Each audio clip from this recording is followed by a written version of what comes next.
the car should have been a manual, you got an automatic. The car should have been automatic, you got a manual. That's why you're salty. Guys, today is the first snowfall of the year, so I think it's only appropriate that we stay our asses inside and we go take a look at some winter storage and some cool cars that are here that have been out during the summer, but now they got to be put away. There's quite a bit here, so let's walk through it. So we're going to walk through everything with Jason, but obviously Jason can't get off his phone, so that's just typical Jason. But let's start off here. 997 Turbo Cab. I haven't driven. Have you driven a 997 Turbo? No, only a 4S and a 3RS. Okay, so yeah, I've only driven really the GT cars and I've done the GTS. I hope this thing drives better than the Carreras, because the Carreras, honestly, I feel like the front end feels kind of loose. I don't know if, Jason, did you feel the same way about the front end? About what? Of non-GT 997. Did you feel like the front end was a little bit loose? It felt floaty, yeah. Yeah, so the GT cars didn't have that problem, so I hope the turbo feels a little more solid with that. It's a stick shift. Oh, is it? It's a .2 stick shift. Oh, that's pretty rare, actually. Because you couldn't get the S's. Did they make .2 stick shift? I thought yeah, they did, but non-S's. No, they never made it. They never made S's for the .1s either. Yeah, no, but you could get a .2 manual turbo. Oh. Then behind is a car that we spent some time with, not this specific one, but a very similar one, 1991 NSX. Honestly, very, very solid car. This one is bone stock with like 10,000 kilometers. So that's pretty crazy. And these things are shooting up in value like a lot. Jason, did you get to drive Will's NSX? No. I've been in it though. Really, really comfortable seats. Yeah, really comfortable seats, very spacious. Car just works. Very advanced for 1991. Yeah. The seats, power windows. I forgot to mention that the Turbo's engine and the GT engines are Metzger engines. Yeah. So the Targa 4S that I drove is not Metzger. So that and everything else 997 is prone to like the cylinder boring or whatever. Yeah. Scoring. I don't know. Just buy so these GT are more reliable, pretty much. Yeah, buy one of these because the next generation, the 991s, they don't use the same engine as these ones. But yeah, let's keep moving. I think this I don't think either of us really know about. We needed Zach Brell for. It's a Cobra. I don't think it's real, but it's pretty cool. I mean, this would be something pretty badass to drive around in. The interior is like crazy. It's literally metal with some padding on it for the seats. The shifter looks fun. I mean, this would be a cool car to drive, but I feel like after half an hour, you probably get tired of it. It's like purple too. Did you see the color? Yeah, the color is actually really, really nice, and it's really nice paint. And when you're hungry, just slap on some bacon strips on the exhaust. Yeah, you can just cook it on the side. And then we have Mina's S500. We are at Mina's shop, LeMans Detailing, so that's his personal S500. Then here we have a Bentley Flying Spur. I don't think either of us really... I like it. Yeah? I like it. I wouldn't buy one, but I like it. It's a ton of money, and you're going to lose about half the value, I think, in the first year. Yeah. Does this come up? I don't think so. I don't think that comes up. Maybe. I have no idea. I feel like there's not that many like car people that really pay attention to the Bentleys. I feel like it's more of an old man car a little bit.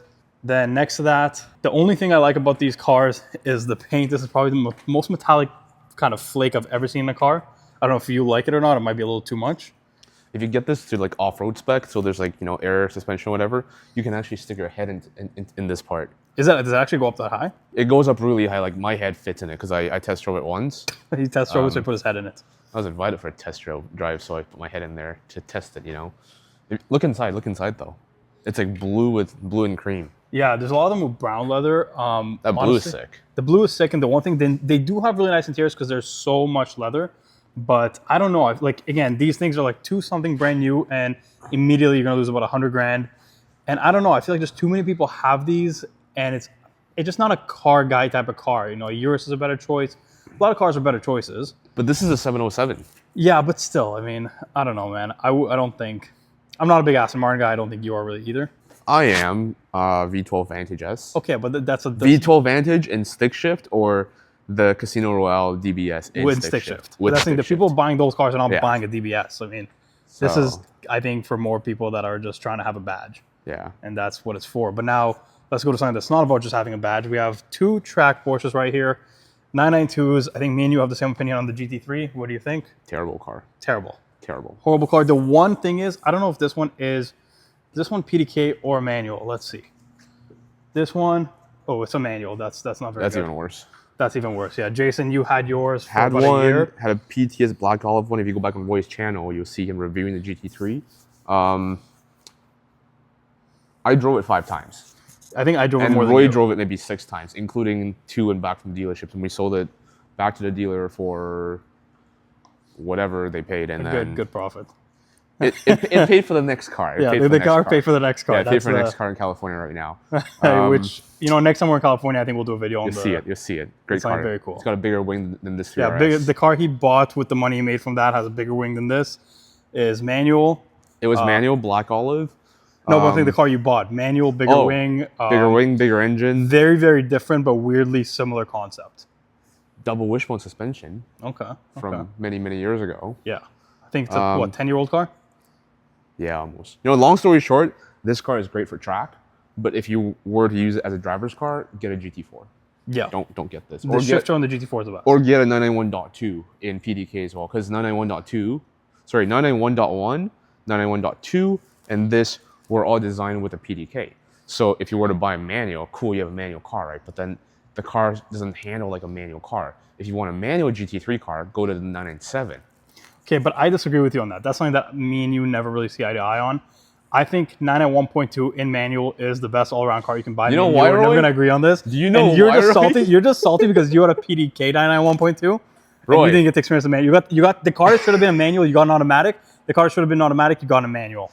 That's why you're salty. The difference between you and I is that you go to Cars and Coffee. I go to the mountains. That's different. I don't know. I can still feel the shifter. The shifter on this is terrible. The shifter on that car is amazing. That's different. Okay, and then next up we have our buddies 992 GT3 RS. Jason, originally you wanted one of these, but I think you changed your mind. It's too expensive. Way too expensive, and they were really rare at first, and it was kind of like almost a GT2 RS effect to it, where people were like, everybody was saying they're getting one, nobody was getting one until suddenly everybody had them.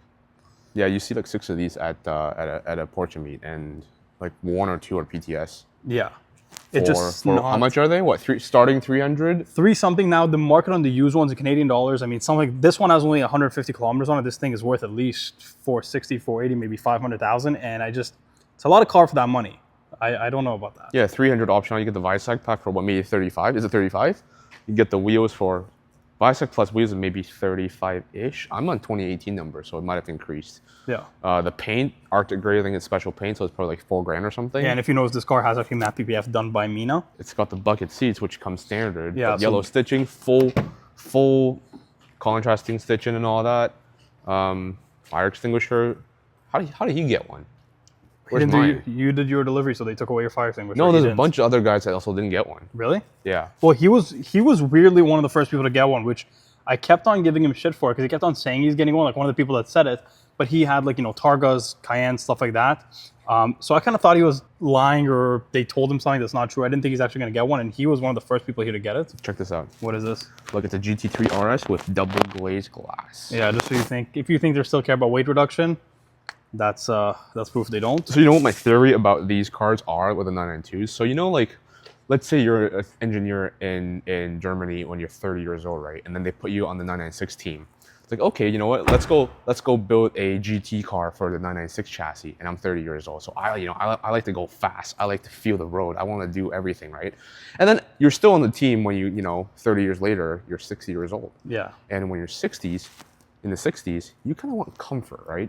So you kind of design the 992 to what you like because you're the head engineer of that like product line. So this is what I think would happen. Yeah, they put old people, like the same people, but yeah, just older the same people, but they got older, so they're looking for comfort that they want. So they put this glass in, but also like if you want to save money on like glass, the glass is also a 992 base Carrera. So they don't have to re-engineer anything. Yes, you don't have to like order 2 different glass from the supplier. So they got old, they got lazy, they got cheap, and they charge more money. That's pretty much what we're saying. Exactly. But the interior is kind of nice. I don't really like the infotainment of the new ones. It's very digital. I like how the 991.2 was very analog. Yeah, mine broke on the first day.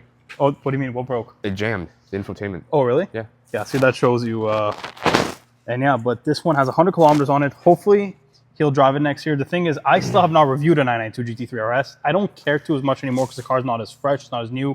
I've done the ST, the Sport Classic, the GT3s. But maybe I'll just do it just to do it if he drives it in the summer. He doesn't have extended leather stitching. Oof.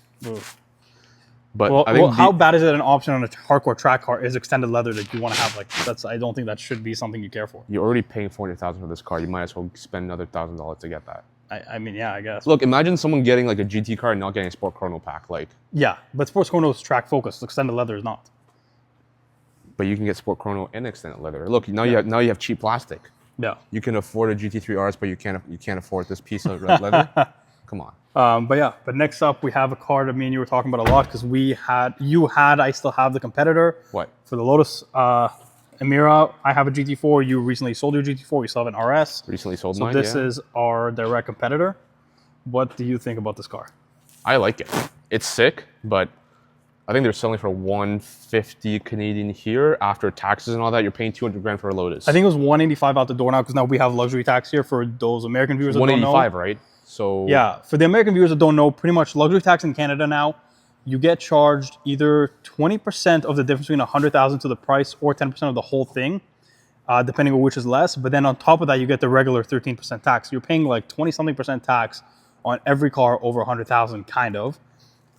So for a car like this, that's like a little, and it's not just for this, right? The problem is it's now every car like 718s and all that are just over 100 grand. You're just spending so much extra money for no reason on taxes that, you know, back in the day, you can get good 911s for that price. But check this out. Come look at the engine bay. It's a V6 sourced from Toyota, which is, you know, reliable. But look at these little screws. Like, what are these Home Depot screws?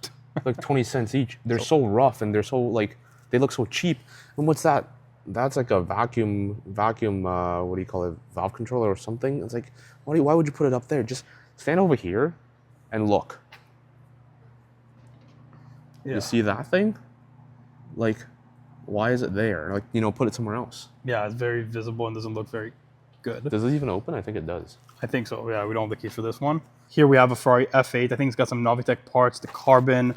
I don't know if the wheels are Novitec. I don't know too much about the Novitec stuff, but this blue looks really good. Tan interior. The replacement for the 488, which we actually have right here. We're going to look at that in a second. But yeah, it's got a lot of cool little carbon fiber pieces, especially here around the engine bay, because you have the glass engine cover with a ton of carbon that the regular Ferrari F8 did not come with. But I actually think the F8 is a lot nicer than the 488. 488 I think was a bit disappointing. It looked like a softer 458. This is actually like a really good looking car. I'm a blue car kind of person. If I could get anything blue, I would. This looks like Porsche's yachting blue, actually. Okay. But what do you think of this car compared to the 488? Prettier. Yeah? I'm not a fan of the taillights though, but I think I'm getting more used to it. I like the taillights, and I think the center exhaust look really good on this. On the front, I think it actually is a very good looking car. I think it's very nice. It's just I don't know about the carbon though. Like, it's a little tacky for me. Well, this is not factory carbon. This is Yeah. A Novitec, I think. Yeah. But I do hate that this kind of came in a time where there's a lot of part shortages. So I think the production line for this car was maybe like 2 years. And it sucks. It's a really good car, and it's probably the last mid-engine V8 kind of common Ferrari you're going to see. And we only got them for 2 years. And I think because of that, actually, the values are going to stay up because there's really not a lot of them, especially not Spyders. I like the Spyders because you get the Ferrari like. You still get the profile. hardtop plug, but you get a convertible. Yeah, and you get the profile, and Yeah. that's not original, right? The glass is, I think, but Is I it? don't think the carbon is. I think you can option to get the glass. The carbon and the wings No, original. that's Caprice though. Oh, never mind then. I guess I did that after. That's pretty cool. I think you could get a glass engine cover for these though. Okay, so now moving on to a car that is, I guess, so special that the key is in a little bag, but look at the back of the key. It's literally the Ferrari badge.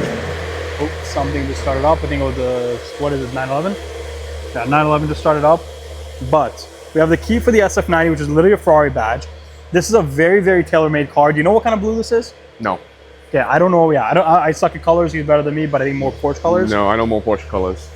But here is a pretty crazy spec on this SF90 with the Fiorano package, which means the carbon in the back. Like, I think all the number decals, everything is paint, but the contrast of everything is so crazy. Even painted shields right here. Very expensive option. I'm not sure how much the painted shields are, but I know it's a lot of money. I think the Seto Fiorano package is like, how much is the Fiorano package? Like 90 grand, 100 grand? What's that? How much is this package? Like 90, 100 grand? I've been very out of touch with Ferrari prices. It's a lot of money. It's almost 100. Yeah. So very, very expensive option to get some carbon parts. I think it's a little lighter. I don't know if suspension is different or not, but look at the contrast. I think it's a very much love it or hate it type of thing. I do like it. I think it's very out there. A lot of SF90 specs are kind of boring. So to have like yellow and blue, like the hardest contrast you can get, is pretty sick. And you have a glass engine cover. Look at how far in that engine is. Like, did you notice how far in the engine is on this car? Yeah, it's very low. It's to lower the center of gravity so you can corner faster and stuff. Yeah, that's crazy. Like, you can barely see it. It's so far away from you. Yeah. Obviously, it's a plug-in hybrid. Let's look at the interior, because the interior has some really, really cool bits to it. So, unlocked it. You have these door handles that you kind of push in. But the carbon bucket seats are blue carbon. That's a really, really nice touch. Tailor-made. Like, this interior is actually wild yellow. Paddle shifters. Oh, Jason just opened the front. But the Alcantara seats are so cool with the yellow Ferrari logo, the blue accents, but very nice color in the Alcantara seats. Blue carbon fiber everywhere on the steering wheel. I mean, this is a really, really, really nice interior. I have not driven an SF90 yet. I really want to, because these things should be like a lot Ferrari fast, if not faster. It's just kind of your common Ferrari that people buy nowadays. It's blue Monte Carlo. Monte Carlo blue. Okay, okay. That's how you know the color right there. There's a name for it. Right there. And then over here, there's a. It says livery grigio something something, which is the gray livery on the side. Yeah. Like on the like on I the guess rocker. on the bottom, yeah. Right there. Yeah. Yeah, really, really cool car actually. Yeah. This carbon fiber is crazy. Oh, I didn't even notice that this is also carbon fiber. So you got blue carbon here and the regular dry carbon right here. Yeah, I love the dry carbon because you don't see fingerprints. Yeah. That's crazy. But this thing, have you driven an SF90 yet? No, I've been offered to. I haven't had time. Yeah, I want to drive one because, I mean, like, this should be the fastest thing you can buy, which is pretty cool because performance-wise, I feel like for a while McLaren was the way to go, even though it wasn't as exciting. Now I think Ferrari's got the top dog in performance again. So I think this is finally, like, Ferrari can actually live up to the name of being, like, the craziest car. So this is, I'm really happy Ferrari did come out with this, even though a lot of people don't like the hybrid. I think it's a good idea. And it's, you know, it's better for the future than just having a full electric car because I don't think anybody really wants to buy an electric supercar. Now we have two more Ferraris right here. This one we'll get to in a second, but we have a Roma, which is like the new GT car. Almost imagine you wanted to buy a Ferrari California, but you wanted a coupe. This is what you would buy. Don't know the color. Very close to Porsche yachting blue. It's like darker on that side and like lighter on this side, depending on like how you look at it.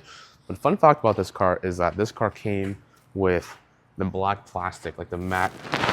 You know, everything here is carbon. You know the black cheap plastic, yeah. right? These were all that, but apparently Mina has been experimenting with like the PPS, which is what, paint protection spray, I think. Spray or something. It's like PPF that you spray onto the car in the paint booth instead of like, you know, applying with soap and whatever. It's kind of like topaz skin. Yeah. And it came out really well. Like, look at that. Yeah, because now the car looks a lot higher quality than if it had the kind of cheap matte plastic. Yeah, and it feels good too. Yeah. But I think honestly it's a really good looking car. I don't think the Spyder looks very good. I think there's like a weird, the hump in the back is too big on the Spyder, but I heard the Spyder is really rare. I don't know if this is true or not, but I heard there's only like 200 Spyders that they're making. I don't know if that's because they can't sell more. No. It's not rare. It's because people don't buy them. Okay, so that's the thing. Rare. It's like... Yeah. And I don't think it's going to be one of those cases like a 599 manual where nobody bought it now it's worth a lot of money. I think this is just because it looks a little weird. And why would you buy that when you could buy Portofino for less money, I think? Exactly, yeah. And I think it looks better, the Portofino, because I just think the back of the Spyder just doesn't look very good. Yeah. But yeah, next to that, we have something very different. We have a Widebody 488. Do you know what kit this is? It looks like Liberty Walk, but I don't know. Yeah, the mirrors are very much like that type of vibe. But yeah, like the wide arches, everything. The wheels, carbon fiber wheels. It's a pretty intense build. The huge carbon fiber lip in the back. License plate Ferrari. That's pretty cool. But yeah, this thing is very, very wide. I think it gives it a lot of presence. Now this is the back, the glass back that we're used to seeing on Ferraris and the coupes. You always get these. But this is, you know, the 48 was cool, but I just, you know, I think the F8 is a better looking car. And I don't know, the 48 was just, we're just missing a little bit of craziness. I like the two tail lights. Yeah, but you got that on the 458 too. And I think 458 is a better car. No, but I like these these specific ones. Like, I like these tail lights. And then let's see the inside of this. Oh, and the blinkers are yellow. Yeah. But then the inside is classic Ferrari. Now this is before they updated everything to be digital like the SF90. I do like this look because they kind of all look like this and doesn't age, but carbon fiber steering wheel with Italian flags. The seats are not bad, but I like the more aggressive seats usually. These are comforts. Yeah, these are the comforts, but it's a nice like two-tone red with the black. Yeah, nobody ever specs racing seats for some reason. Yeah, I don't know why. I think the number one rule in cars, if you can get racing seats, you get racing seats. Yeah, because Ferrari racing seats are very comfortable. Yeah, they're not, even Porsche ones are not bad. Like the only one I would say is a bit more squishy. You need like more squishy. The only one that's kind of hard to actually live with is Lambo. I think those seats are actually uncomfortable. But yeah, let's move on. Now here we have an R8, kind of just a simple regular R8 V10. I don't think there's too much thought to go behind a car like this. There was a GT here at one point. There was a GT here at one point. I don't know where that is, but this is just a regular kind of same car as a Huracan for a lot less money. This one has a carbon fiber roof, which is kind of cool. But yeah, next to that is a car that I really, really like. I think everybody likes this car. It's aging super well. SLS Gullwing with the doors that go up, kind of a tribute to the 300 SL. And yeah, these are going up in value. They're great to drive. Dual clutch transmission. The hood is so long. When you drive it, like, you can't even see the end of it. I don't know. Have you ever driven one? Nope. No? Okay, maybe this summer you'll drive one. Maybe. But yeah, like, we've driven them on the channel quite a bit, and they're really, really fun, really comfortable cars, and they're weirdly wide inside. If you look, the seats are so far apart. I've never driven a sports car that feels so wide inside where you're so far away from your passenger. But it's an interesting feeling, but it's a very comfortable car, and it literally feels like you're sitting on the back wheels. You're so far back. And then here's probably the car that gets the most hype in Toronto at any car meets, because this car has been around to some shows. This is an Nlargo Novitec F12 GTS, so the convertible, wide body. I don't know engine modification wise what it has, but I think it has an exhaust. Might have a little bit for the engine, but the diffuser looks crazy. Has this little kind of like, I want to say a lip, but it's almost like a part of the body here. But the wheels are huge. This thing is badass, but it's been around to some shows, and I think it's probably the only Nlargo in Canada, at least from what I've seen. 10 interior is pretty nice on it. Daytona inserts. Is it like a real Nlargo? Yeah, it's a real Nlargo. I just think body-wise it is. I'm not sure about performance. I think it has some stuff done. I don't think everything. But man, these things are so cool. Hopefully this one gets driven. It's been around to the shows, but I haven't seen it actually driving. I've heard this car before. Maybe in another video we'll start it up because it sounds crazy. Look at that little fin sticking out of the door as well. The front end is wild. I think this is like a Dubai special kind of car. This is a car you would see in Dubai, not in North America. With comfort seats. Comfort seats with, yeah, the Daytona inserts too, but comfort seats. It looks very cool. I think a car like that though, I think should have a more wild color, like a Rosadino. I think on this would be badass. Look at this crown. This is a Jason type car. I don't know much about these. Oh, it's got Tom's wheels. Nice. Tom's is like a tuner for like Toyotas in Japan. Don't know what generation this is either, but this is cool. Yeah, this is definitely more your type of car. Right-hand drive, Japanese. I like the newer ones, but crowns are very comfortable. They use these as unmarked police cars in Japan. Oh, really? Yeah. Isn't this supposed to be like a luxury car? Yeah, the police highway patrol uses them. Oh, damn. There's a little like hole up there that the red beacon light pops up. Super cool. Now a car that's more up your alley is right here. E46 M3, Jason's first car. Still has it. E46 M3, and I think it's parked next to my first car as well right now, so that's pretty cool. But yeah, what's your opinion on the E46 M3? Great car. Yeah? If I were to keep one car, it's one of these. And if you guys check out his channel, that's saying a lot because he's got GT2 RS, 3 RS, it's a lot of cars. Yeah, that car never shows up on the channel, but that's the car I'd keep. Yeah, that's the car. Me and him, when we were in high school, we used to ride around in it all the time. Like this is close to 10 years ago or whenever it was. Yeah, we're pretty old now, but. Are you posting this like soon? This video? Yeah. So BMW Welt in Germany, if you guys go to Munich at some point between now and January, they have one of these E46 M3 race cars with the V8 engine. Is that the one we saw when we were there? We might have, but now they've BMW stickered at one of the championship cars with the Need for Speed livery. Oh, really? So the silver car, or maybe they stickered it silver with the blue stripes. Exactly. That's Need for Speed Most Wanted, right? Exactly like the video game from 30 years ago. Yeah, I don't think it was 30 years ago. That was not 30. But M5, this is not 30 years old. The Need for Speed franchise is 30 years old. Okay, but this car in the game, that was like 2005, I think? No, 2003. But that was the best Need for Speed game because you had like the 15 person list, I remember. Yeah. You have to eliminate them, you win their car, and the last one was this in the police chase. So if you guys played Need for Speed back then, if you guys are as old as us, then you guys wouldn't know that. But next up, let's move over here. Okay, so last two cars right here. Now, first off, we have a Spyder RS 718. So same car as a GT3 RS, but with a convertible. Now, I do think they're cool. I've never driven one, but they have kind of the little intake here for the induction noise. So I don't know if you do, but I would imagine you hear the induction noise when you drive in with the top down. It's probably really annoying. Well, okay, you have a GT3 RS. What's your opinion on the Spyder RS? Oh, I was going to say what you think about 4RS. It's too loud. Oh, you don't like the 4RS for... No. Really? No, it's too loud. Too loud, says the guy that had an IP exhaust in his GT4. It's too loud, so my music has to be louder.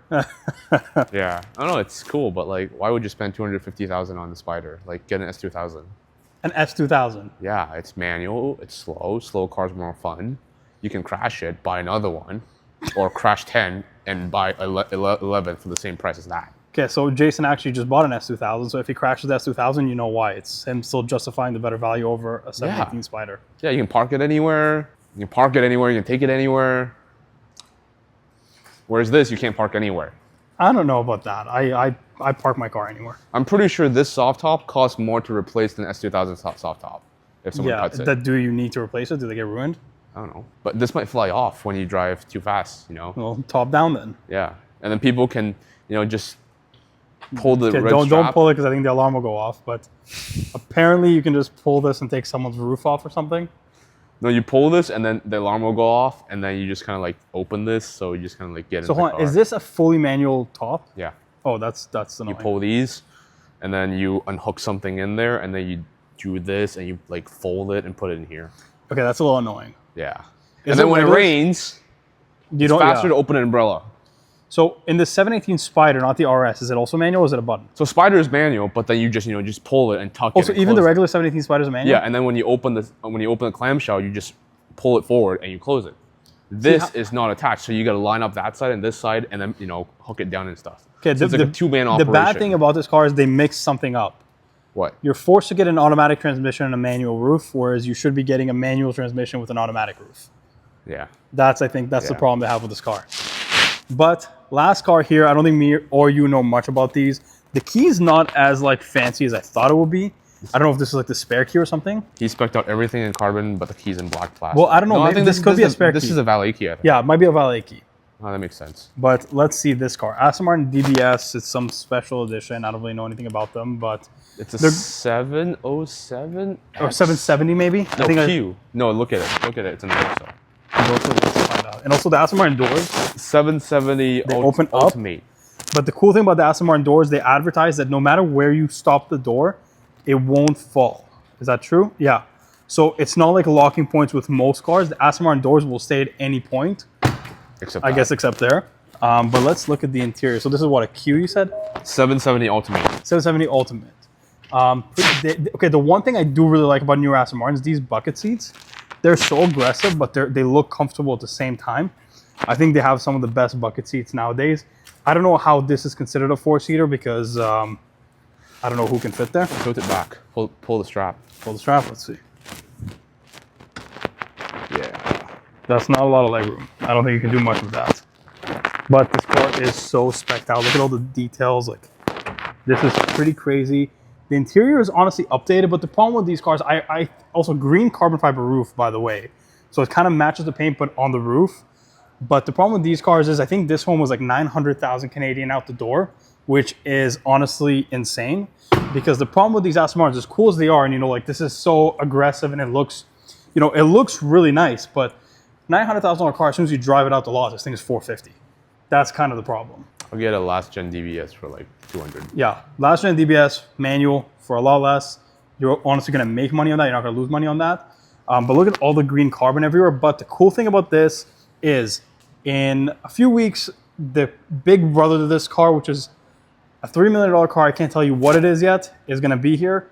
I'm going to do a video on that. It's something very, very special that is very different from this, but it's technically this car's bigger brother. But yeah, that's it for today for our tour at LeMans Detailing. Stick around because next week me and Jason are going to Connecticut. I think it's going to be a pretty good road trip. We're taking an M5, and that's just a car for the road trip because I think there's going to be some pretty cool hypercars. I'm going to check out the dealers there. Go to a very, very special invite-only meet that tends to not disappoint. So stick around, make sure to subscribe. Also subscribe to Widebody Curator to maybe once in a while see some of his content with his cars. And I'll see you next time.